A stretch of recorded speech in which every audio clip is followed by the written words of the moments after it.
14వ వచనాన్ని ధ్యానము చేద్దాం. తన తోడు అని ప్రమాణము చేసి నిశ్చయముగా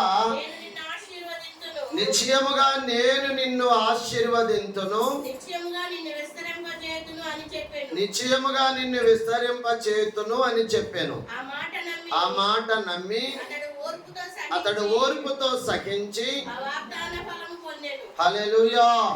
పరిశుద్ధుడా, దయగలిగిన తండ్రి, కృపగలిగిన గొప్ప దేవుడానికి స్తోత్రాలు. ఈ మధ్యాహ్న కాలమందు పాటల ద్వారా మహిమ పొందిన దేవానికి స్తోత్రాలు. వాక్యమయున్న మా దేవానికి వందనాలు. ఆదియందు వాక్యం ఉండెను, వాక్యము దేవుని యొద్ద ఉండెను, వాక్యమే దేవుడై ఉండెను, వాక్యమే శరీరధారి అయి కృపా సత్య సంపూర్ణుడుగా మా మధ్యకు దిగి వచ్చిన గొప్ప దేవానికి స్తోత్రాలు. ఆత్మ సంగములతో చెప్పుచున్న మాట చెవిగలవాడు వినుగాక అన్నావు. ఈ మధ్యాహ్న కాలమందు వినగలిగిన చెవియు గ్రహింపగలిగిన మనస్సు మీరు మాకందరికీ ప్రసాదించమని, వాక్యమనే వెలుగులోకి మమ్మలను నడిపించమని, వాక్యానుసారమైన స్థితిని, వాక్యానుసారమైన జీవితమును, వాక్యానుసారమైన నడవడిని మీరు మాకు అలవర్చి ఆశీర్వదించమని యేసు నామమున అడుగుచున్నాము తండ్రి. ఆమేన్. హల్లెలూయా. ప్రభు నామమునకు మహిమ కలుగును గాక. మీ అందరికీ వందనాలు, దేవునికి స్తోత్రాలు. మేము ఇదే మొట్టమొదట వారంపొడి గ్రామం ఇట్రారా అమ్మలేచిట్రారా అబ్రహాము గారిని దేవుడు ప్రేమించి అబ్రహాము గారికి దేవుడు ఇచ్చినటువంటి గొప్ప ఆశీర్వాదాలు ధ్యానం చేద్దాం. ఈనాటి మన ప్రయాస దేవుని యొద్ద నుండి గొప్ప ఆశీర్వాదాన్ని పొందాలని. ఏమొందాలని? ఆశీర్వాదాన్ని పొందాలని. విగ్రహాలు తయారు చేసుకొని అమ్ముకుంటున్నటువంటి అబ్రాం, ఆయన పేరు అబ్రాం. చెప్పండి అందరూ. అబ్రాం. అబ్రాం అనగా అర్థము గౌరవనీయుడకు తండ్రి అని అర్థం. అబ్రాం అంటే దేవుడు పిలిచి అబ్రామును కానానుకు నడిపించిన తరువాత అబ్రాముని అబ్రహాముగా మార్చాడు. ఎట్లా మార్చాడు? అబ్రహాముగా మార్చాడు. అబ్రాము వేరు, అబ్రహాము వేరు. ఊరు అనబడిన ప్రాంతంలో విగ్రహాలు తయారు చేసుకుని అమ్ముకునేటప్పుడేమో ఆయన పేరు అబ్రాం. దేవుని పిలుపునకు లోబడి, దేవుని మాటకు లోబడి కానానులోకి వచ్చిన తరువాత దేవుడు అబ్రాముని అబ్రహాముగా మార్చాడు. అబ్రహాం అనగా అనేక జనాంగములకు తండ్రి అని అర్థం. అక్కడుండగా ఆమె పేరు శారాయి. చెప్పండి. శారాయి. ఆమె పేరు శారాయి. కానానులోకి వచ్చాక దేవుడు ఆమెను శారాయి తీసివేసి శారా అన్నాడు. శారాయి అనగా అర్థం ఏమిటంటే జగడగొండి అని అర్థం. ఏమర్థం? జగడగొండి అని అర్థం. శారాయి పేరు మార్చి శారా అన్నాడు. శారా అనగా అర్థం ఏమిటంటే రాజకుమారి అని అర్థం. హల్లెలూయా చెప్పండి. ఏ కుమారి? రాజకుమారి అని అర్థం. అలాగూ దేవుడు అబ్రామును ఆశీర్వదించాడు. వినండి. ఊరు అనబడిన ప్రాంతంలో నివసించుచున్నటువంటి అబ్రహాం. అబ్రామా, ఆదికాండం 12వ అధ్యాయంలో ఉన్నది. నీ పనులను వదలి, నీ జనులను వదలి, నీకు కలిగినటువంటి సమస్తాన్ని విడిచిపెట్టి నేను చూపించు దేశానికి రమ్మన్నాడు. ఎక్కడికి? నేను చూపించు దేశానికి రమ్మన్నాడు. ఎవరిని? అబ్రాము. ఏమొదలి? పనులను వదలి, జనులను విడచి, నన్ను కనుగొనమనగా.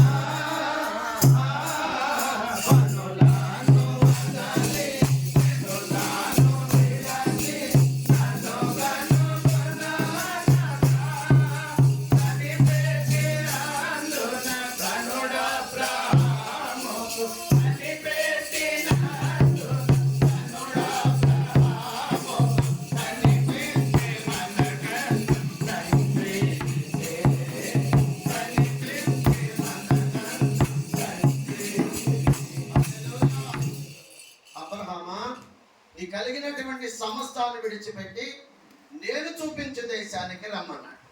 ఎక్కడికి రమ్మన్నాడు? నేను చూపించే దేశానికి రమ్మన్నాడు. హెబ్రీయులకు రాసిన పత్రిక పరిశుద్ధ గ్రంథము నుండి హెబ్రీయులకు రాసిన పత్రిక 11వ అధ్యాయం చదవండి. హెబ్రీయులకు రాసిన పత్రిక 11వ అధ్యాయము 8వ వచనం. అబ్రహాము పిలువబడినప్పుడు విశ్వాసమును బట్టి ఆ పిలుపునకు లోబడి తాను స్వాస్థ్యముగా పొందనయున్న బయలు వెళ్ళెను. ఎక్కడికి వెళ్ళవలెను? హల్లెలూయా చెప్పు. ఎలా బయలుదేరాడంట? అబ్బాయి మనకి తెల్లవారి మనం ప్రార్థనకు వెళ్ళాలి, కానీ మనకు అబ్బాయి వాళ్ళని ఎక్కడికి వెళ్ళాలి? ఏ ఊరు? ఎన్నింటికి వెళ్ళాలి? మనం వెళ్ళేది చెప్పాలి, మళ్ళీ ఎన్నింటికి ఇచ్చిన పిలుపునకు లోబడ్డాడు. వినండి, దేవుడు పిలిచినప్పుడు అబ్రహాము ఆ పిలుపునకు లోబడి ఎక్కడికి వెళ్ళవలనో ఎరుగకయే, ఎక్కడికి వెళ్ళవలనో అడగకయే బయలు వెళ్ళాడంట. హల్లెలూయా. 450 మంది బయలు ప్రవక్తలను చంపాడు. ఎవరైనా? ఏలియా. రోషము కలిగినటువంటి ప్రవక్త. ఏ ప్రవక్త?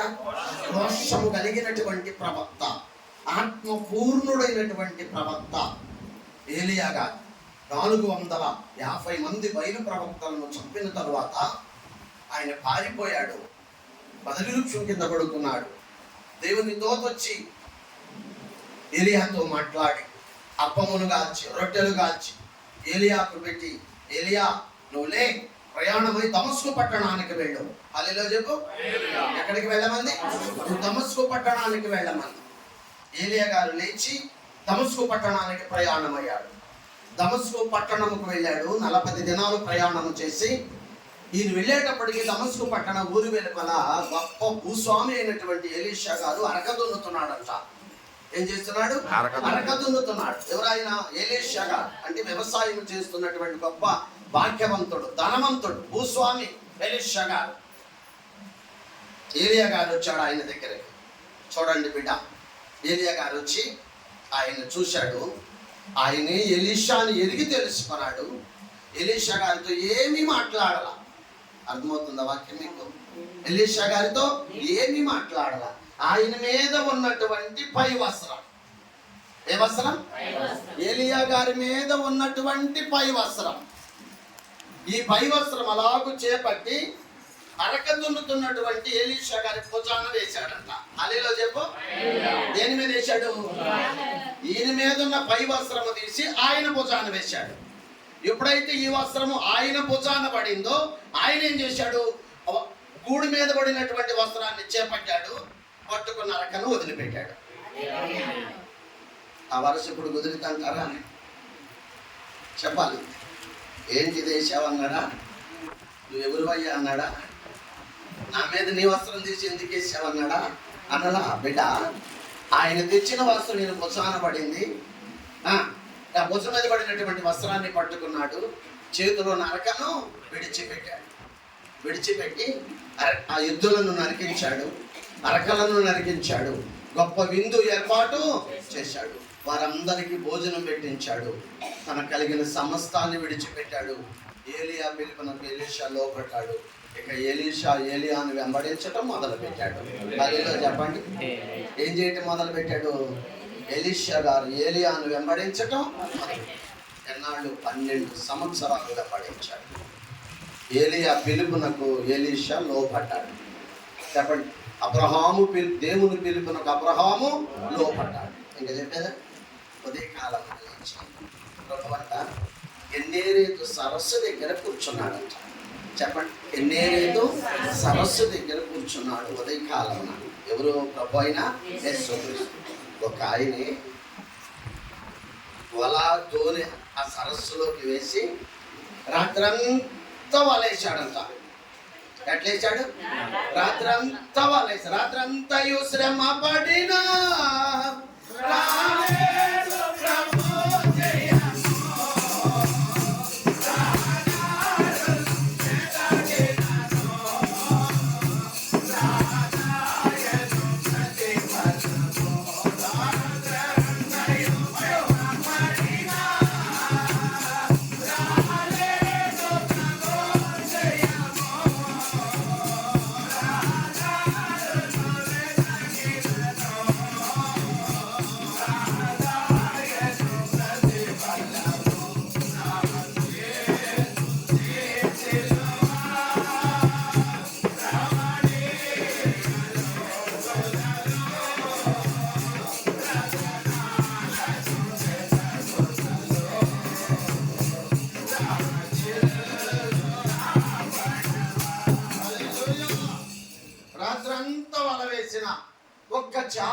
పడలేదంట.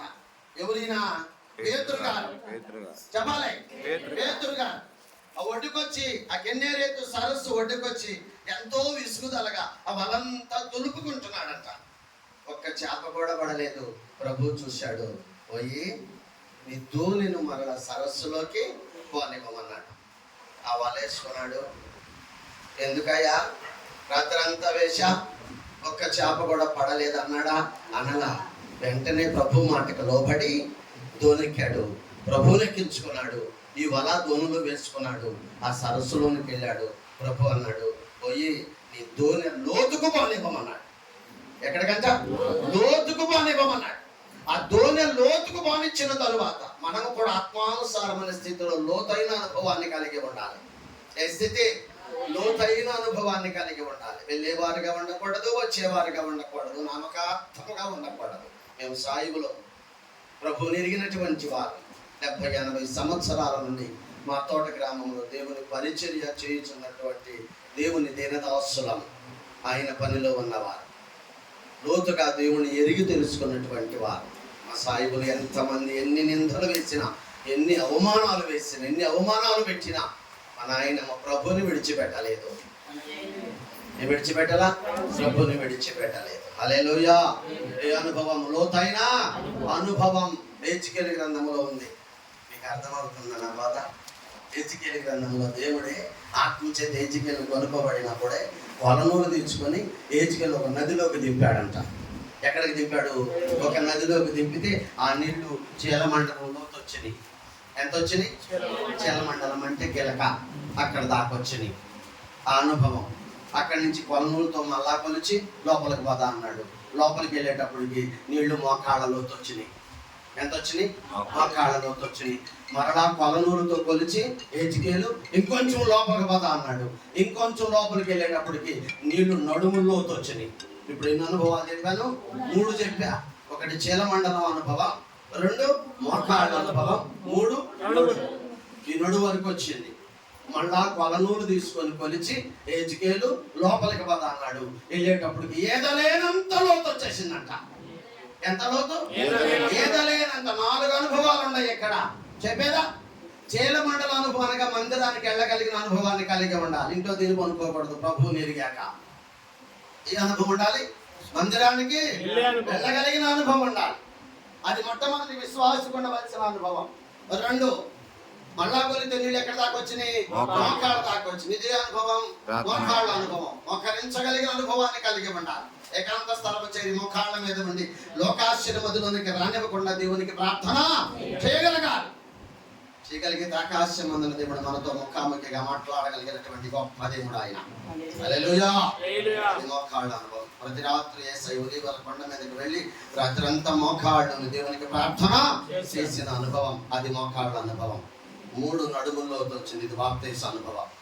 ఈ అనుభవం, ఇది బాప్తీస అనుభవం. 1 వెళ్ళగలిగిన అనుభవం ఉండాలి, 2 ప్రార్థించగలిగిన అనుభవం ఉండాలి, 3 రక్షణ పొందగలిగిన అనుభవం ఉండాలి. ఈ 3 అనుభవాలు ఎవరైతే సంపూర్ణంగా కలిగి ఉందరో వారి నిండారులుగా మునిగిన భక్తి భావాన్ని కలిగినటువంటి అనుభవాన్ని కలిగి ఉంటారు. అలాగున్నవాన్ని ఎవరు కదల్చలేరు. వింటున్నారు? ఏం చేయలేరు, ఎవరు కదల్చలేరు. మా ఊర్లో మందిరం కట్టి మన ఆయన ముందు కాలిపోలేదు. అల్లిలో చెప్పండి. అట్లా సంపూర్ణమైనటువంటి భక్తి, అలాగ నిండారులుగా భక్తిలో మునిగిన వారినే ఎవరు ఏమి చేయలేరు. ఏ కులము ఏమి చేయలేదు. అర్థమైందా? మా నాయనమ్మ ప్రార్థనలో దిగితే 4 మేనత్తలు నాకు, మా నాన్నగారు 5. నీ పిల్లలకు పెళ్ళిళ్ళే కావన్నారంట. ఎప్పుడు చేసుకుంటాడు? నువ్వు వాళ్ళ దేవుడికి చేస్తున్నావు, మన దేవుళ్ళు అందరూ వదిలిపెట్టి వాళ్ళ దేవుడికి. మా నాన్న అన్నారంట, అమ్మ పెళ్ళి లేకపోతే లేవే అమ్మ, మనమందరం ఇలాగే దేవుని పని చేసుకొని బ్రతుకుదాం. ఆ పెళ్లి మాట కూడా నాయనమ్మ నాటకపరచలేదు. ప్రార్థన చేస్తుంటే మా నాయనమ్మ కూతురు చనిపోయి 12 సంవత్సరాల పిల్ల. ఆ పిల్ల చనిపోయిన నాయనమ్మ ప్రార్థన ఆపలేదు. లేచి దగ్గర నుంచి పతాకులు తలుపేసుకొని ముసుగేసుకొని ప్రార్థన ప్రార్థన ప్రార్థన ప్రార్థనలోనే ఉంటున్నావు. ఎవరు? మా తాతగారు. ప్రార్థనలోనే ఉంటున్నావు. మొగుడనే ఓడికి అంటే మా నాయనమ్మ అన్నంత, ఏమయ్యా నీకు నాకు తగ్గవద్దు, నేను పెళ్లి చేసుకోవద్దని నేను అనను. వెళ్ళు, ఎక్కడన్నా సంబంధం చూసుకో. మాట్లాడు. అప్పుడు ముగ్గురు పుట్టారంట, మా నాయన ఆడపిల్లలు, మా నాన్న. నలుగురు సంబంధం చూసుకొని రా, వాళ్ళ నూళ్ళో చూసుకున్నాను అని చెప్పు. ఈ నలుగురు పిల్లలను తీసుకొని వస్తా, వాళ్ళ ఇంటికి వస్తా, ఊరు వస్తా. వచ్చి అమ్మా ఈయన నిన్ను పెళ్లి చేసుకోవడానికి సిద్ధపడ్డాడు కనుక నాకేం అభ్యంతరము లేదు. నువ్వు కానీ ఆయన కానీ ఏ కాగితం తీసుకొచ్చి ఏలు ముద్ర ఏమన్నా, నేను నమ్ముకున్న నా యేసయ్యని మాత్రం నేను విడిచి. అంటే దేనికి సిద్ధపడింది? అతనైనా విడిచిపెట్టడానికి సిద్ధపడింది, కానీ నమ్మిన దేవుని విడిచిపెట్టడానికి సిద్ధపడాల. హల్లెలూయా. అందుకో దేవుడు మాకు దొరికాడు. తరతరాలు మా నాయనమ్మ, మా నాన్న, నేను, నా కొడుకు, మేమందరము దేవుని పనిలోనే ఉన్నాము. హల్లెలూయా. సంపూర్ణమైనటువంటి భక్తి. అందుకని ప్రభు పేతురుని అన్నాడు, అబ్బాయి నీ తోనె లోతుకు బానివ్వమన్నాడు. విశ్వాసీ అనుభవాన్ని కలిగి ఉండాలి, లోతైన అనుభవాన్ని కలిగి ఉండాలి. లోతుకు బానివ్వమన్నాడు. ఆ వల విసిరాడు. ఎన్ని పడ్డాయి? వల లాగలేనన్ని చేపలు పడ్డాయి. గబగబా ఒడ్డుకొచ్చాడు. ఆ చేపలన్నీ దులుపుకొని పేతురు సంతోషపడుతున్నాడంట. నా జీవితంలో ఎన్నడూ ఇన్ని చేపలు పడేరగవు అని సంతోషపడుతున్న తరుణంలో ప్రభు అన్నాడు, పేతురు విను నా మాట, నీ వలను నీ దోణిని విడిచి పెట్టమన్నాడు. రెండు చేతులు పైకి స్తోత్రాలు చెప్పండి. దేని విడిచిపెట్టమన్నాడు? నీ వలను దోణెను విడిచిపెట్టి నన్ను వెంబడించు, నేను నిన్ను మనుషులను పట్టు జాలరులుగా చేస్తానన్నాడు. విచ్చలేని పామరులను పిలిచాడు. ఏం లేదు వాళ్ళకి విచ్చలేదు. జాలరులు రాత్రంతా సముద్రంలో చేపలు పట్టుకొని నాచులో నీచు వాసన వచ్చే విద్యలేని పామరులను పిలిచాడు. దివ్యమైన బోధలెన్నో చేశాడు. విద్యలేని పామరులను పిలిచాడు. దివ్యమైన బోధలెన్నో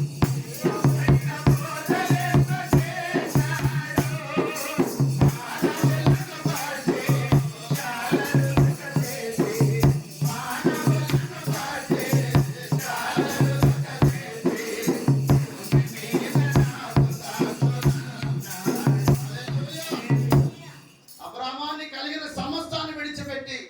వెంబడించు, నేను చూపించే దేశానికి నడువని దేవుడు అబ్రాహామును పిలిస్తే అబ్రహాము విశ్వాసాన్ని బట్టి ఆ పిలుపునకు లోబడ్డాడు.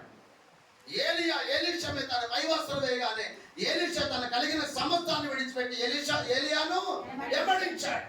పేతురు, నేను మిమ్మల్ని మనుషుల బట్టి జాలరులుగా చేస్తా, నీ కలిగిన సమస్తాన్ని విడిచిపెట్టి నన్ను వెంబడించబడి పేతురు, యోహాను, యాకోబు, ఆంద్రయ, మత్తయి, మార్కు, లోక వారందరూ వారి కలిగిన సమస్తాన్ని విడిచిపెట్టి ప్రభువుని వెంబడించారు. హల్లెలూయా చెప్పు. ఎవరి మాటకు లోబడ్డారు? దేవుని ఆశీర్వాదం ఉంది. దేవుని మాటకు లోబడుటలో ఆశీర్వాదం. ఇంకో మాట చెప్పేదా? లోబడనొల్లని పిల్లలకు శ్రమ. ఎవరికి శ్రమ? లోబడనొల్లని పిల్లలకు శ్రమ. లోబడుటలో దేవుని ఆశీర్వాదం. లోబడినటువంటి అబ్రహామును దేవుడు ఆశీర్వదించాడు. అయ్యో ప్రజలారా, జన ప్రళయం రాబోతున్నది.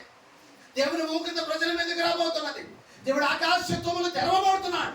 ప్రచండమైన వర్షం భూమి మీద కురిపించబడిపోతున్నది. అదిగో ఓడ సిద్ధపరచబడి ఉన్నది కనుక మీరందరూ సిద్ధపడి దేని ఎక్కమన్నాడు? నోవాకు ఓడ ఎక్కమన్నాడు. ఒక్కళ్ళన్నా లోబడ్డారా? చెప్పాలన్నారు. పెళ్ళిళ్ళు చేసుకొనొచ్చు. ఏం చేసుకుంటారు? పెళ్ళిళ్ళు చేసుకొనొచ్చు, పొలం పనులు చూసుకొనొచ్చు.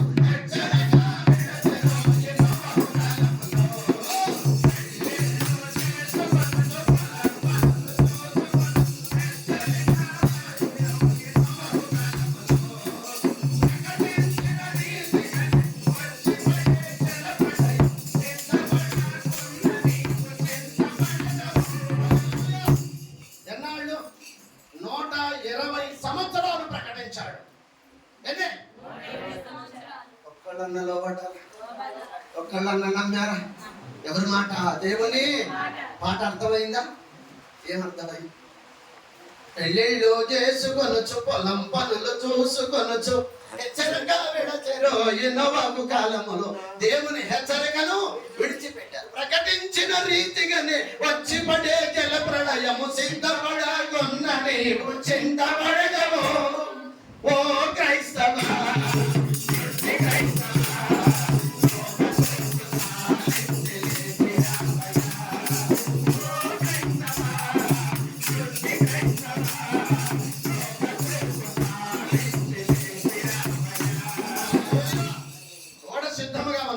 మీరందరూ వచ్చి ఓడ ఎక్కమని దేవుడు కేకేస్తే ఆ కేకకు ఒక్కరన్నా లోబడి తిరా బిడ్డ, ఒక్కరు కూడా లోబడాలి. కనుక లోబడి వారందరికి ఏమొచ్చేసింది? జలప్రళయం వచ్చింది. ఆకాశం దేవుడు సొదొమ గుమర పట్టణాలను కూడా హెచ్చరించాడు. నీ పాపము నేను చూడలేకపోతున్నా, మీరు అతిక్రమాలు మానుకొనమని ఎంత హెచ్చరించిన వారు మానుకొనలా. అగ్ని గంధకాల చేత సొదొమను ఏం చేశాడు? కాల్చి వేశాడు. చెప్పండి, లోబడితే ఆశీర్వాదం, లోబడనొల్లని పిల్లలకు శ్రమ. ఇప్పుడు ఎవరు లోబడ్డారు? అబ్రహాము లోబడ్డా. దేవుడు పిలిచిన తోడని తను కలిగిన సమస్తాన్ని విడిచిపెట్టి దేవుణ్ణి వెంబడించాడు. వెంబడించినటువంటి అబ్రహామును దేవుడు ఆశీర్వదించాడా? చూద్దాం బైబిల్లో ఆది కాండము 24వ అధ్యాయం 1వ వచనం. దేవుని మాటకు లోబడి, దేవుని పిలుపులకు లోబడి తను కలిగిన సమస్తాన్ని విడిచిపెట్టి దేవుడు చూపించిన దేశంలోకి వచ్చిన అబ్రహామును దేవుడు ఎలా ఆశీర్వదించాడో చూడు. ఆది కాండం 24వ అధ్యాయం 1వ వచనం. అబ్రహాము ఒక కాలము గడిచిన వృద్ధుడై ఉండెను, అన్ని విషయాలలో. హల్లెలూయా చెప్పండి. మా బైబిల్లోనే, మీ బైబిల్లో కూడా ఉందా? అబ్రహాము బహుకాలం గడిచిన వృద్ధుడాయను, దేవుడు అబ్రహామును అన్ని విషయాలలో ఆశీర్వదించాడు. హల్లెలూయా చెప్పాలి, సంతోషంగా చెప్పాలి. ఈ మధ్యాహ్న కాలం ఏం కావాలి మనకి? ఇంటి వారికి కావాలి, మనకి కావాలి. కావాలా వద్దా? బైబిల్ గ్రంథంలో దేవుడు అపోస్తలులు బోధ చెప్పడానికి వచ్చినప్పుడే దేవుడు ఇంటి వారిని దీవించాడు, ఆ కూడి వచ్చిన వారిని కూడా దీవించాడు. హల్లెలూయా చెప్పు. ఆ కూడి ఉన్న వారిలో ఎవరు వ్యాధిగ్రస్తులు ఉన్నా దేవుడు బాగు చేశాడు. ప్రియబిడ్డ, దేవుడు అబ్రహామును అన్ని విషయాలలో ఆశీర్వదించాడు. ఇంకో మాట చూద్దాం. 3వ యోహాను పత్రిక పాఠాల్లోకి వెళ్ళండి. 3వ యోహాను పత్రిక 2వ వచనం. ప్రియుడా, నీ ఆత్మ వర్ధిల్లుచున్న ప్రకారము నువ్వు అన్ని విషయములలో వర్ధిల్లుచు సౌఖ్యముగా ఉండవలెనని ప్రార్థించుచున్నాం. హల్లెలూయా. యోహాను గారు రాసిన 3వ పత్రిక చూడండి. 3వ పత్రిక దాంట్లో ఒక అధ్యాయం ఏముంటది? 2వ వచనములో చక్కగా ప్రియుడా, ఎవరిని? మనల్ని ప్రియుడా, నీ ఆత్మ వర్ధిల్లుచున్న ప్రకారము నువ్వు అన్ని విషయాలలో వర్ధిల్లాలంట. హల్లెలూయా చెప్పండి. ఈ మధ్యాహ్న కాలం ఇంటి వారు ఏ విషయాల్లో వర్ధిల్లాలి? మీరన్నా చెప్పండి. అన్ని విషయాలలో వర్ధిల్లాలి. ఒకటి ఉండి ఒకటి లేదు అనుకోవటానికి వీలు లేదు. దేవుడిచ్చే సమస్త దీవెనలతో నింపబడాలి. మనం ఆరాధించే దేవుని యొద్ద ఏ దీవెనకు కొరత లేదు, సమృద్ధిగా ఇవ్వగలిగిన దేవుడు. బైబిల్ ఒక చక్కని మాట, ఆకాశ వాకిండ్లే విప్పగలడంట. విప్పగలడు, ఆకాశ వాకిండ్లు విప్పగలడు, పట్ట చాలనంత దీవెన.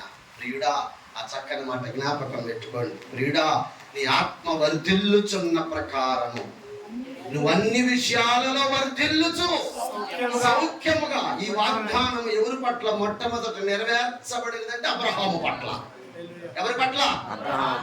అబ్రహామును దేవుడు అన్ని విషయాలలో ఆశీర్వదించాడు. ఇంకొక పావు గంట చెప్తా, ఎక్కువ చెప్పలేనిగా. ఏ విషయాలు? అన్నంటే చాలా కవి గారు అన్నంటే కొంచెం దగ్గర కూర్చున్నాడు, ఆడ ఎడో కూర్చుంటాడు వెనకాల. అన్ని విషయాలలో బైబిల్ గ్రంథంలో విశ్వాసికి కావలసినటువంటి కొన్ని ఆశీర్వాదాలు ఉన్నాయి. విశ్వాసం అంటే మనమే, ప్రభువుని నమ్మినటువంటి వారు. యాకోబు దగ్గర యాకోబు దేవునితో పెనుగులాడాక దేవుడు అన్నాడు, నీకేమి కావాలన్నాడు.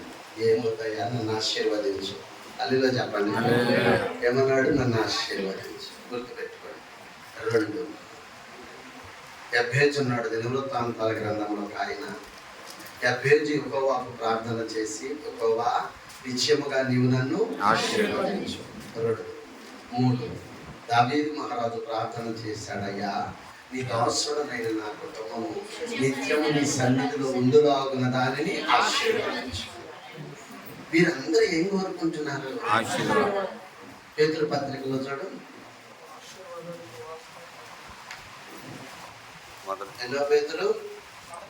మొదటి పేతురు పత్రిక 3వ అధ్యాయము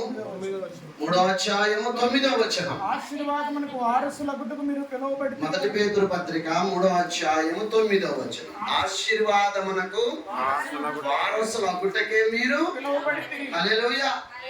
ఈ మధ్యాహ్న కాలం మనం అందరం ఇక్కడ ఎందుకు కూర్చున్నాం అబ్బాయి? చిట్టుబాబు, దేవుని ఆశీర్వాదం పొందుటకే. చక్కగా రాశారు పేతురు గారు.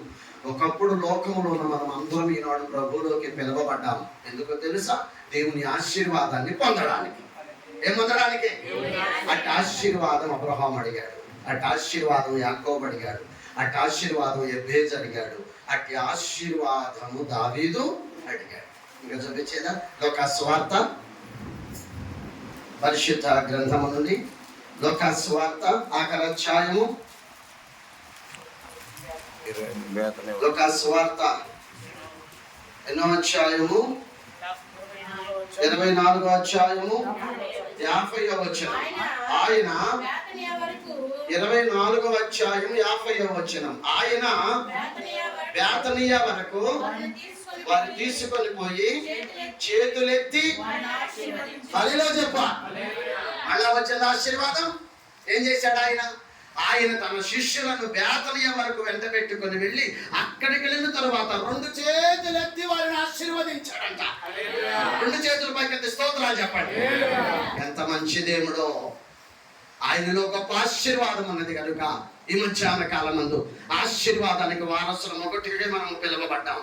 అందుకని అబ్రహాము దేవుని ఆశీర్వాదాన్ని అడిగాడు, యాకోబు దగ్గర యాకోబు దేవుని ఆశీర్వాదాన్ని అడిగాడు, యెబ్బేజు దేవుని ఆశీర్వాదాన్ని అడిగాడు, మహారాజు అయిన దావీదు దేవుని ఆశీర్వాదాన్ని అడిగాడు. యేసయ్య కూడా లోకంలోకి వచ్చి తన కలిగిన సమస్తాన్ని విడిచిపెట్టి తను వెంబడించిన శిష్యులందరి మీద చేతులు చాపి ఆశీర్వదించాడంట. ఈ మధ్యాహ్న కాలం మనల్ని కూడా ఏం చేస్తాడు? ఆశీర్వదించుము దేవా.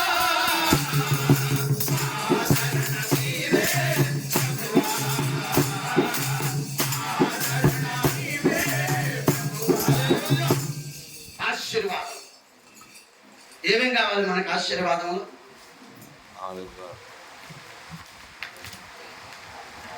ఎన్నిసార్లు మనకి? ఆశీర్వాదములు 4 రకాల ఆశీర్వాదాలు చాలు. ఇక మిగిలి వచ్చినా తట్టుకోలేము. ఇక ఎన్నిసార్లు? 4 చాలు. చెప్పేదా? 1 ఆర్థిక పరమైన ఆశీర్వాదం కావాలి. ఏం కావాలి? ఆర్థిక పరమైన ఆశీర్వాదం కావాలి. ప్రేమగులో ప్రార్థన చేస్తాం.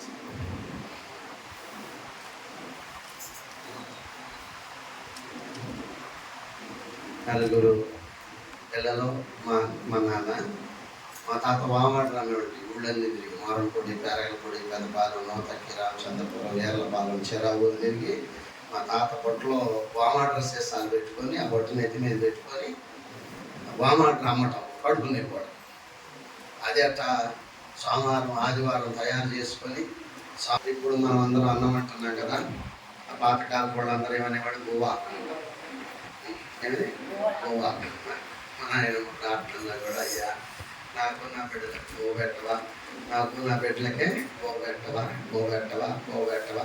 ఇక ప్రార్థనలో కూర్చున్నప్పుడల్లా గో మాట. ఇక 2వ మాటలే. చిన్న ఇల్లు ఉంది కదా, ఉండటానికి ఇల్లు ఉంది. అయ్యా బోబెట్టు, నాకు నా బిడ్డలకు బోబెట్టు, నాకు నా బిడ్డలకు బోబెట్టు అని తెల్లారగంట అర్ధరేత్రి సందకాడ పోగులు పని లేదు. పాత్రనే చేస్తుంటే మా నాయన ఒక చిన్నది ఉంది. మా ఇంటి వెనకాల పెద్ద స్థలం. వాళ్ళు కొంచెం పొలం కలిగి ఇల్లు వాక్యలు కలిగి ఉన్నారు ఆ రోజుల్లోనే. వాళ్ళకి ఒక్కడే కొడుకు, వాళ్ళకి పొలం ఉంది బాగా, ఇల్లు ఒక 5 సెంట్లు పెద్ద ఇల్లు అంటాడు. ఆమె బాగా భాష మాట్లాడుతుంది, సాయిబుడు భాష. మా నాయనమ్మ మాట్లాడుతుంది బాగా. ఆమె వచ్చి పొద్దున్నే ఒక రోజంట కర్ర తీసుకొని వచ్చి కర్రెట్ట సాంగి కింద పెట్టుకొని చెయ్యట పెట్టుకొని మా వాకిట్లోకి వచ్చి భాష మా నాయనమ్మను పిలిచిందండి. కోడలైంది ఆంక మా నాయనమ్మ. కాగే అంటే ఏమే లేచిన దగ్గర నుంచి ఏం ప్రార్థన, బోబెట్టు బోబెట్టు బోబెట్టు బోబెట్టు బోబెట్టు అంటే దేవుడు వచ్చి నీకు బోబెడతాడా? నువ్వు పనికి బాబు. ఆడు బేరం అని పోతాడు, ఆమె కొడుకు వరుస అవుతాడు, బావ కొడుకు. ఆడు బేరం అని పోతాడు, ఆడమ్మే బేరానికి అర్థన రాదు, బేడ రాదు. నువ్వు 5 దినాలు ఇంటో ఇవుడు పెడతాడే నీకు. లేచిన దగ్గర నుంచి ఆ ఏసైన ఒకటి తగిలించుకొని, ఎవరిని తగిలించుకొని, ఏసైన ఒకటి తగిలించుకొని సూత్రం సూత్రం శుద్ధి శుద్ధి నేర్చి సాయిబులేడలు ఇది ఒకటి తయారయ్యావు. ప్రార్థన దేవుడు వచ్చి నీకు పెడతాడా? సొత్త ఎట్ట పెడతాడో సొత్తం అని ఎన్నాళ్ళు ఎగతాళి చేసిందంట. ఆ కలిగిన స్థితిని బట్టి, మాకున్న పేదరికాన్ని బట్టి. అలా నాయనమ్మ ప్రార్థన చేయగా చేయగా చేయగా దేవుడు దర్శించాడు. ఎట్లా దర్శించాడు? దేవుడు దర్శించాడు. నాయనమ్మతో మాట్లాడాడు. మా నాయనమ్మకు భాషా వరం ఇచ్చాడు, మా నాయనమ్మకు ప్రవచన వరం ఇచ్చాడు, స్వస్థత వరం ఇచ్చాడు. ఈ వరాలతో మా నాయనమ్మ ప్రార్థన చేయటం మొదలుపెట్టింది. మా సాయిబులలో ఎవరికి బలహీనత వచ్చినా నాయనమ్మ ప్రార్థన చేస్తే ఆ రోగం తగ్గిపోతుంది. గేదెలు ఎనలేకపోతుంటే నాయనమ్మ వెళ్ళి ప్రార్థన చేసి నీళ్లు చల్లితే గేదెలు ఎనతాయి. అప్పుడు కానుపులన్నీ ఇళ్లలోనే, అమ్మాయి బిడ్డ అడ్డం తిరిగినట్టు ఉంది, మంత్రసాని బిడ్డ అడ్డం తిరిగినట్టు ఉంది, ఈ కానుపు అవ్వదు, మీరు తన గవర్నమెంట్ హాస్పిటల్కి వేసుకోవాలంటే అమ్మమ్మ తన కడుగు వచ్చి 2 మాటలు ప్రార్థన నాయన మెడకు నీళ్లు ప్రార్థన చేసి ఆ పట్టకర అయితే 10 నిమిషాల్లో కానుపు అయిపోతాం. అట్లా నాయనమ్మ దేవుడు స్వస్థత వరం ఇస్తే నేను చుట్టుపక్కల అన్ని గ్రామాల వాళ్ళకి నాయనమ్మ దగ్గరికి వస్తా.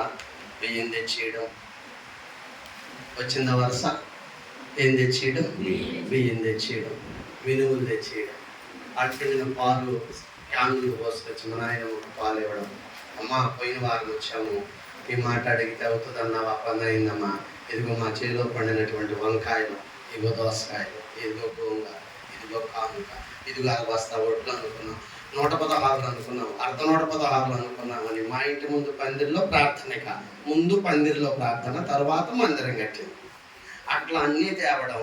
ఆ వచ్చినోడు చేత మరి అమ్మ మీరు కూర్చున్న నలుగురికి అన్నం వండుకొని పెట్టండి అంటే మా బంధువులే అన్నం వండడం. ఆ వచ్చిన వాళ్ళందరికీ మా పందిరికి అన్నం పెట్టడం, నాయనమ్మ ప్రార్థన చేయడం, బస్తాలు రొట్లు మా వసారాలు నిలవేరటం, ఈ కాయగూరలన్నీ రావడం. ఇవన్నీ ఆమె చూసి ఎవరు ఎగతాళి చేసింది? ముసలమ్మ. ఆ ముసలమ్మ మళ్ళా కళ్ళెట్టు పెట్టుకొని వచ్చే మస్తానా నీ దేవుడు ఎంత గొప్ప దేవుడే. హల్లెలూయా చెప్పు. ఏ దేవుడు? నువ్వు నమ్ముకున్న దేవుడు ఎంత గొప్ప దేవుడు అమ్మా. తెల్లవారుజామేమి, అర్ధరాత్రి ఏమి, అన్నపొద్దు కాడేమి, రెయ్యంబగళ్ళు బోబెట్టయ్యా బోబెట్టయ్యా బోబెట్టయ్యా అంటే దేవుడు వచ్చి దీనికి బొబెట్ట పెడతాడా అనుకున్నానమ్మ. మస్తాను నా తప్పు మన్నించమ్మా. నువ్వు నమ్ముకున్న దేవుడు గొప్ప దేవుడు. ఆ దేవుడు మా సాయిబుడు మొత్తాన్ని మార్చాడు. మా నాయన ఒక్క విశ్వాసం వలన మా 200 కుటుంబాలు మా సాయిబుడు మొత్తం ప్రభుని గుర్తెరుగులాగిన నాయనమ్మ ప్రార్థనే మొత్తాన్ని మార్చేసింది. ఆర్థిక పరమైనటువంటి ఆశీర్వాదం ఈరోజు మమ్మల్ని దేవుడు ధన్యులను చేశాడు. 4 రకాల ఆశీర్వాదాల్లో మొట్టమొదటి ఆశీర్వాదం ఆర్థిక పరమైన ఆశీర్వాదం. అది మనకి ఎంతో అవసరం. అవునా? సామెతల గ్రంథములు అంటాడు, యెహోవా ఆశీర్వాదము ఐశ్వర్యం ఇచ్చును. ఏమిచ్చును? అన్నము లేదని భయపడవలదు. ఎవరిని అడిగితే అన్నము లేదని భయపడవలదు.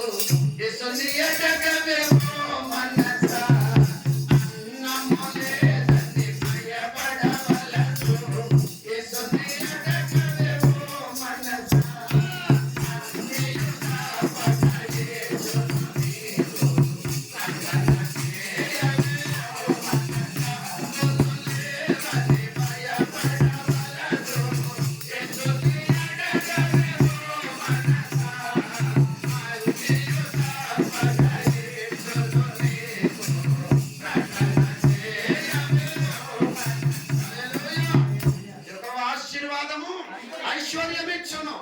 ఇంకా చెప్పేదా, నన్ను నమ్మిన వారికి ఏ మేలు కొదువై ఉండదు, నన్ను నమ్మిన వారిని తలగా ఉంచుతానన్నాడు. నీ నీతికి తగినట్టుగా నివాస స్థలాన్ని వర్ధిల్లింప చేస్తానన్నాడు. తన కలిగిన సమస్తాన్ని విడిచిపెట్టి కానాను దేశంలోకి వచ్చిన అబ్రహామును దేవుడు ఆర్థికంగా ఆదికాండం 13:2 ఆదికాండం 13:2 అబ్రాహాము ముగిస్తా. ఆదికాండం 13:2 అబ్రాహాము వెండి బంగారములు పశువులు కలిగి బహుధనవంతుడాయను. అల్లెలో చెప్పు, ఎంత ధనవంతుడయ్యాడు? వెండి బంగారం పశువులు కలిగి. ఎవరిచ్చిన ఆశీర్వాదం ఇది? ఆశీర్వాదం, ఆర్థిక పరమైన ఆశీర్వాదం. అవసరమేగా మనకి? అవసరం.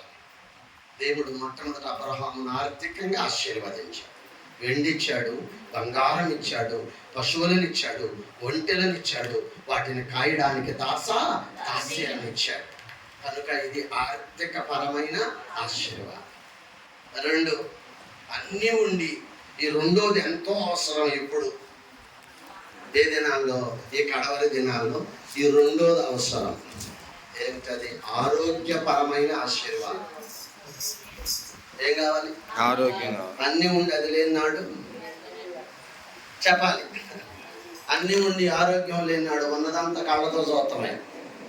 ఎటు చూస్తాము?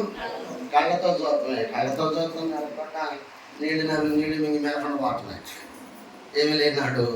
ఆరోగ్యం లేనినాడు. దేవుడు అబ్రహాముకి ఇచ్చిన రెండవ ఆశీర్వాదం ఆరోగ్యం. ఎట్టా చెప్పుదులో చెప్పండి, సెలవెత్తాయి కాదు. ఎట్టామా చెప్పాను? 100 సంవత్సరాల వయసులో బిడ్డను కనగలిగిన ఆరోగ్యాన్ని ఇచ్చాడు. వాస్తవమేనా? అబ్రహాము చదువు ఆదికాండంలో ఉన్నది, పరిశుద్ధ గ్రంథంలో.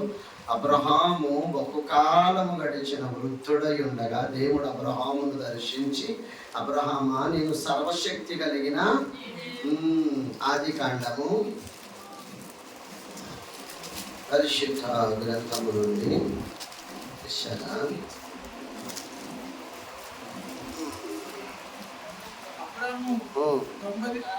ఎన్నో వచనం? 17వ వచనం, మొదటి వచనం. 17వ అధ్యాయం 1వ వచనం. అబ్రాము 99 ఏండ్ల వాడైనప్పుడు ప్రత్యక్షమై హల్లెలూయా చెప్పు. ఏ దేవుణ్ణి? కనుక తప్పక నీకు సంతానం ఇస్తాను, సంతానం ఇస్తాను. సింధూరు అని ఎదురు చూడమంటే 25 సంవత్సరాలు నిరీక్షణ కలిగి ఎదురు చూశాడు. ఎవరి కొరకు? ఒక బిడ్డ కొరకు ఎదురు చూశాడా? ఎదురు చూశాడు. ఎదురు చూస్తే దేవుడు దర్శించాడు. వారికి ఆరోగ్యం ఇచ్చాడు. ఇతనికి నబులు కొడుకైనా ఇస్సాకుని ఇచ్చాడు. హల్లెలూయా చెప్పు. ఆరోగ్య ప్రదాత మన దేవుడు. అందుకని నిన్ను స్వస్థపరచు యెహోవాను. మలాకి గ్రంథము 4వ అధ్యాయం 2వ వచనం. నా నామముందు భయభక్తులు గలవారకు మీకు. మలాకి గ్రంథము 4వ అధ్యాయం 2వ వచనం. నా నామముందు భయభక్తులు గలవారకు మీకు నీతి సూర్యుడు ఉదయించును, ఆయన రెక్కల క్రింద నీకు ఏమన్నా ఆరోగ్యం. చెప్పమ్మా. ఆరోగ్య ప్రదాతయే సంపూర్ణ స్వస్థత అనుగ్రహి.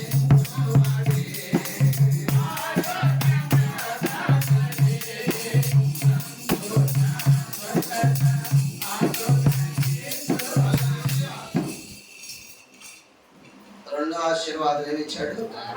ఆరోగ్యం ఇచ్చాడు. అమ్మాయి కూడా దానికోసం వచ్చింది మందిరానికి. ఏం కావాలని? ఆరోగ్యం కావాలి. మరి ఉండడానికి ఇల్లు ఉంది చక్కగా, ఏదో చిన్న వ్యాపారం చేసుకుంటాను తర్వాత చెప్పారు అమ్మాయిలు. మరి ఉండడానికి ఇల్లుండి, ఏదో చేసుకోవడానికి చేతిలో పనుండి, వసతులన్నీ సమకూర్చబడి ఉన్న దేని కొరకు ప్రయాసపడ్డారు? ఆరోగ్యం కొరకు. అవునా? అది లేని నాడు ఎంతో బాధ. టైం అయిపోతుంది, నేను చెప్పలేకపోతాను. అడగండి. 3 అక్క చెల్లెలంట వాకిట్లో వచ్చి నిలబడ్డారంట. 3 గుర్తుపెట్టుకోండి, మళ్ళీ రాలే కాదు. 3 నిలబడ్డారు వాకిట్లో. ఆ ఇంటా బయటకు వచ్చి, అమ్మా ఎవరు మీరు అడిగింది? మేము ముగ్గురం అక్క చెల్లెళ్ళమమ్మా అందంట. ఏమందే? ముగ్గురం అక్క చెల్లెళ్ళం. ఆహా, మీ పేరేంటమ్మా? ఒక ఆమె పేరంట ఐశ్వర్యం, ఒక ఆమె పేరు ఆరోగ్యం, ఒక ఆమె పేరు ప్రేమ. మేము ముగ్గురం. అట్లయితే రామంద లోపల. అట్లా రాము. మా ముగ్గురులో ఎవరు కావాలో నీకు కోరుకో. ప్రేమ కావాలా, ఆరోగ్యం కావాలా, ఐశ్వర్యం కావాలా, కోరుకోమని. ఏమట్టాగే సూత్రం, ఏది కోరుకుంటే ఏదైతే నీకు అర్థమయ్యేటట్లేదమ్మా. నువ్వు లోపలికి వెళ్ళి నీ భర్తను కనుక్కురా. ఎవరిని రమ్మంటాడు లోపలికి. ఆమె లోపలికి వచ్చింది. ఆమె భర్త మంచంలో ఉన్నాడంట. పచ్చివాతం వచ్చి ఏమొచ్చింది? మంచంలో ఉన్నాడు. ఏమయ్యో ఇటు చూడు. అట్లాగే మనం పలకరించుకునేది అట్లాగే. ఏమయ్యో ఇటు చూడు. బయట ముగ్గురు నుంచొని ఉండారు వాళ్ళు. ఎవరే వాళ్ళు? ముగ్గురు అక్క చెల్లెళ్ళంట. ఒక ఆమె ఐశ్వర్యం, ఒక ఆమె ఆరోగ్యం, ఒక ఆమె ప్రేమ. ముగ్గురు ఉన్నారు బయట. అట్లాగంట. ఎవరో ఒకళ్ళే వస్తారంట. నువ్వు ఎవరిని రమ్మన్నావు అన్నాడు. నేను ఐశ్వర్యాన్ని రమ్మన్నాను. ఎందుకంటే మనకు అది ఆశ ఎక్కువ కదా. ఎవరిని రమ్మన్నారు? ఐశ్వర్యాన్ని రమ్మన్నాను. ఈ మంచంలో ఉండోడు అన్నాడు. ఏమే ఉన్నది చాలా ఎడు చూస్తున్నావురా? నాయకేనా? నాయకే చూడు. ఉన్నది చాలా. ఇంకా ఐశ్వర్యం ఎందుకే? రోగాలతో చచ్చిపోతుంటే ఆరోగ్యాన్ని రమ్మన్నదే. ఉన్నన్నాళ్ళు ఎట్ట బతుకుదాం? ఆరోగ్యం కన్నా బ్రతుకుదాం. ఆరోగ్యాన్ని రమ్మంటున్నాడు. ఏమంటుంది? ఏమన్నా రోగం రేపు ఉంటుందా? నేను రోగం వచ్చాక తగ్గకుండా పోయిద్దా? నేను ఐశ్వర్యాన్ని రమ్మంటాను అంటుంది. ఎవరు? భార్య. ఈయన మంచంలో ఉండి ఆరోగ్యాన్ని రమ్మంట. 7 వాదన కోడలేంది. ఎవరమ్మా? కోడ. ఆమె రేపలేక అసలు ఆమె బయటకు వచ్చింది. ఏంది మీకు వాళ్ళందాయి అని ఇద్దరు సైలెంట్ అయిపోయారు. ఎవరు? ముసలి వాళ్ళు ఇద్దరు సైలెంట్ అయిపోయారు. ఏంది మీకు వాళ్ళందాయి? ఎవరు? నేను మామూలుగా ఎప్పుడు మా అమ్మని చూసి నవ్వుతా ఉంటా. మా అమ్మ మా నాయన నుండి పాడలకు వచ్చేటప్పుడు, అప్పుడు బీసీ కాలంలో అమ్మగారికి తెలిసి ఉంటుంది. అప్పట్లో అత్తల పెత్తనం బాగా పొగలల్లా మా అమ్మ పొద్దు గూగులు నాటేసి సాయంత్రం 6, 7, 8 ఇంటికి వచ్చిన ఇన్నంట్లు మా మీద అవ్వాలి. ఇన్నంట్లు మా మీద అవ్వాలి. పెద్ద కాపురం వాళ్ళు వస్తే నా కోడలతో నేను కూడా ఇంతకంటే ఎక్కువ చేయించుకుందాం అనుకొని ఉంటుంది మా అమ్మ. మా అమ్మ కోళ్ళు వచ్చేటప్పటికి కోళ్ళ పెత్తనం అయిపోయింది. ఆటోమేటిక్ ఎవరి పెత్తనం వచ్చేసింది? అత్తల పెత్తనం అయిపోయి మొత్తమే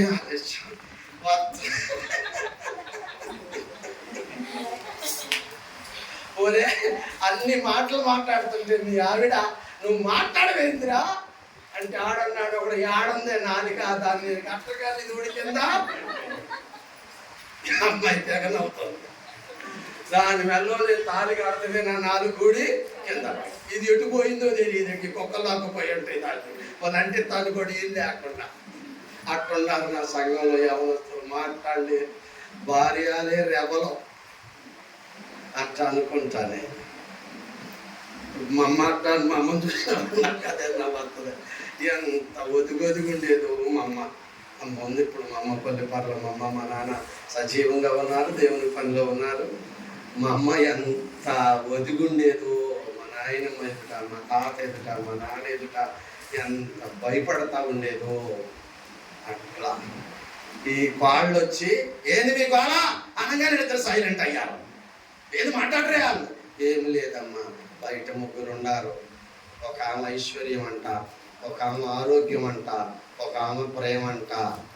వాళ్ళు ముగ్గురు లోపలికి వస్తారంట. నేను ఐశ్వర్యాన్ని రమ్మంటున్నాను అంది అత్త.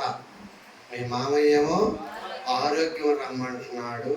మరి ఎవరు రమ్మందామంది. ఇదిగో ఎవరి కాక కాళ్ళు. ఇదిగో ఐశ్వర్యం వద్దు, ఆరోగ్యం వద్దు, ఆ ప్రేమను రమ్మనండి. బతుకున్నంత కాలం ఒకరేళ్ళు ఒకరు ప్రేమ కలిగన్నా బ్రతుకుదాం. మీ ఎడల నాకు ప్రేమ లేదు, నా ఎడల మీకు ప్రేమ లేదు. ఆ ప్రేమ లోపలికి వచ్చిందనుకో మీ యందు నాకేం కలిగిద్ది? నా యందు మీకేం కలిగిద్ది? ప్రేమ కలిగిద్ది. డబ్బొద్దు, ఆరోగ్యం వద్దు, ప్రేమ ఉంటే చాలు. ప్రేమను పిలవమందంట. ప్రేమ శాశ్వత కాలముండోను. హల్లెలూయా. ఈ అర్థ బయటకి అమ్మా, మీలో ప్రేమ ఎవరు? ఆ ప్రేమ లోపలికి రమ్మని. ఆ కూర్చున్న ప్రేమ లేచింది. ప్రేమ లేకవగానే ఆరోగ్యం లేచింది. ఆరోగ్యం లేకవగానే ఐశ్వర్యం. అమ్మమ్మ మీరు కాదు, ప్రేమనే లోపలికి రమ్మంది. మా కాళ్ళు అన్నంగా నాళ్ళిద్దరు అన్నారు, పిచ్చిదాన్న. ప్రేమ ఎక్కడుంటే అక్కడ ఆరోగ్యం, ఆరోగ్యం ఎక్కడుంటే అక్కడ ఐశ్వర్యం ఉంటుంది. అర్థమైందా? ఇప్పుడు మన కుటుంబాల్లో ఏముండాలి? ప్రేమ ఉండాలి. ప్రేమ నింటూ ఆరోగ్యం ఉంటుంది. ఎంత బలహీనమైన ప్రేమ కలిగిన మాటలు మాట్లాడే వాళ్ళు ఉంటే ఆ బాధ ఏం చేస్తాము? మర్చిపోతాం. అదిలో చెప్పాలి. రెండవది, ఒకటి ఆర్థికపరమైన ఆశీర్వాదం, రెండు ఆరోగ్యపరమైన ఆశీర్వాదం. నీతిశూరుల రెక్కల క్రింద ఏముంది? రెండు అర్థమైనగా. దేవుడు అబ్రహాముకి ఇచ్చిన రెండు ఆశీర్వాదాలు, ఒకటి ఆర్థికంగా ఆశీర్వదించాడు, రెండు ఆరోగ్యంగా ఆశీర్వదించాడు, మూడోది కుటుంబపరంగా ఆశీర్వదించాడు. ఇక చూపించలేను కానీ రెండు మాటలు చెప్పి ముగిస్తాను. కుటుంబం. ఇప్పుడు అబ్బాయి రవిబాబు, అమ్మాయి ప్రసన్న, వారిద్దరు భార్యాభర్తలు, వారికి 2 బిడ్డలు. ఇప్పుడు ఇది వారి కుటుంబం. అంతేనా? వారి కుటుంబం. అబ్రహాముకు ఇసాకు లేకపోతే అబ్రహాముకు కుటుంబమే లేదు. ఏమి లేదు? కుటుంబం లేదు. గోల్డ్ ఆస్తిని ఇచ్చాడు దేవుడు. వెండి, బంగారాలు, పశువులు, సంపద ఎన్నో ఇచ్చాడు. ఒక దినమందున తీవ్రమైనటువంటి ఆలోచన వచ్చింది అబ్రహాముకి. ఇంత ఆస్తి దేవుడు నాకు ఇచ్చాడే, ఒక్క బిడ్డనన్నా ఇక మర్చిపోయాడే, ఒక్క బిడ్డనన్నా ఎవరైతేనని ప్రార్థన చేస్తున్నాడు. అయ్యా, వెండి, బంగారాలు, పశువులు, విస్తారమైన సంపాదించావు. ఈ ఆస్తికి వారసుడు లేడు. ఏమి లేడు? ఆస్తికి వారసుడు లేడు. ఎలియాజరుని దత్తత తీసుకుంటానంటే దేవుడు అన్నాడు, వద్దు అబ్రహామా, నీకు నేను కుమారుణ్ణి ఇస్తా. హల్లెలూయా, హల్లెలూయా.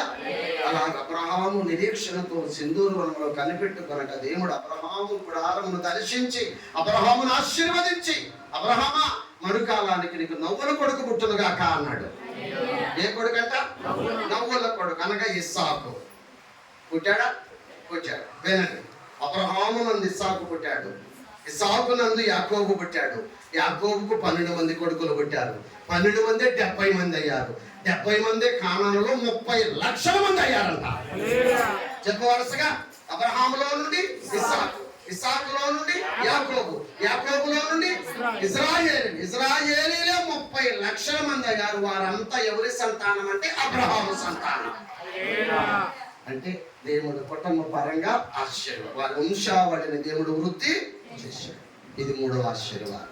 మనందరికీ ఏమి ఇచ్చాడు? అయ్యా కుటుంబాలు ఇచ్చాడు, భర్తలను ఇచ్చాడు, బిడ్డలను ఇచ్చాడు, ఇల్లు వాకిళ్ళు సమస్తం ఇచ్చాడు. కనుక ఇది కుటుంబపరమైన ఆశీర్వాదం. 3 అర్థమైనయా?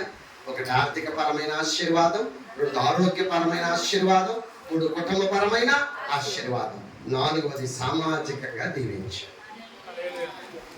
కానాను దేశములకు వెళ్ళిన అబ్రహాముని దేవుడు ఆ దేశానికే పెద్దలు చేశాడంట. ఏం చేశాడు? ఆ దేశానికే పెద్దలు చేశాడు. ఏ సమస్య వచ్చిన ఎవరి దగ్గరికి వస్తున్నారు? ఇక అబ్రహాము దగ్గరికి వస్తున్నారు. ఎవరు మాట వింటున్నారు? అబ్రహాము మాట వింటున్నారు. కనుక సామాజికంగా కూడా గొప్ప ఆధిక్యతను అబ్రహాము పొందాడు. ఇప్పుడు చెప్పు, క్రీడా ఈ ఆత్మ వర్ధిల్లుచున్న ప్రకారం నువ్వు అన్ని విషయాలలో వర్ధిల్లాలి. ఇప్పుడు అబ్రహాము 4 రకాలుగా వర్ధిల్లాడు. ఒకటి ఆర్థికంగా వర్ధిల్లాడు, 2 ఆరోగ్యపరంగా వర్ధిల్లాడు, 3 కుటుంబ పరంగా వర్ధిల్లాడు, 4 సామాజికంగా. ఈ 4 రకాల ఆశీర్వాదాలు అబ్రహాము పొంది విశ్వాసులకు తండ్రి అయ్యాడు. ఈ మధ్యాహ్న కాలం ఇంటి వారు మనము కూడా ఈ గొప్ప ఆశీర్వాదాలు పొందాలి. చెప్పరా వరుసగా. 1 ఆర్థికపరమైన ఆశీర్వాదం, 2 ఆరోగ్యపరమైన ఆశీర్వాదం, 3 కుటుంబపరమైన ఆశీర్వాదం, 4 సామాజికంగా ఆశీర్వాదం. మంచి మనస్సును కలిగిన వారమై ఉండాలి, ప్రార్థనా పరులమై ఉండాలి, నిత్యము ప్రార్థించే అనుభవాన్ని మనం కలిగిన వారమై ఉండాలి. ఏ సమస్య వచ్చినా దాన్ని పరిష్కరించగలిగినట్టు గొప్ప జ్ఞానాన్ని మనము కలిగిన వారమై ఉండాలి. ఆవిడ ఉన్నారు, మా సాయిబులు అందరూ ఉన్నారు, చాలా మంది ఉన్నారు. మా సాయిబులు, మా సంఘం ఏ చిన్న సమస్య వచ్చినా ముందు ఫోన్ ఎవరికి వస్తుందంటే నాకే వస్తుంది. మీకు తెలియదు కానీ నాకే వస్తుంది. నీది పరిస్థితులను మార్చగలిగిన దేవుడు, మనల్ని ఆశీర్వదించగలిగిన గొప్ప దేవుడు. దేవుడు తన మాటలు దీవించునుగాక. పరిశుద్ధుడా దయగలిగిన తండ్రి,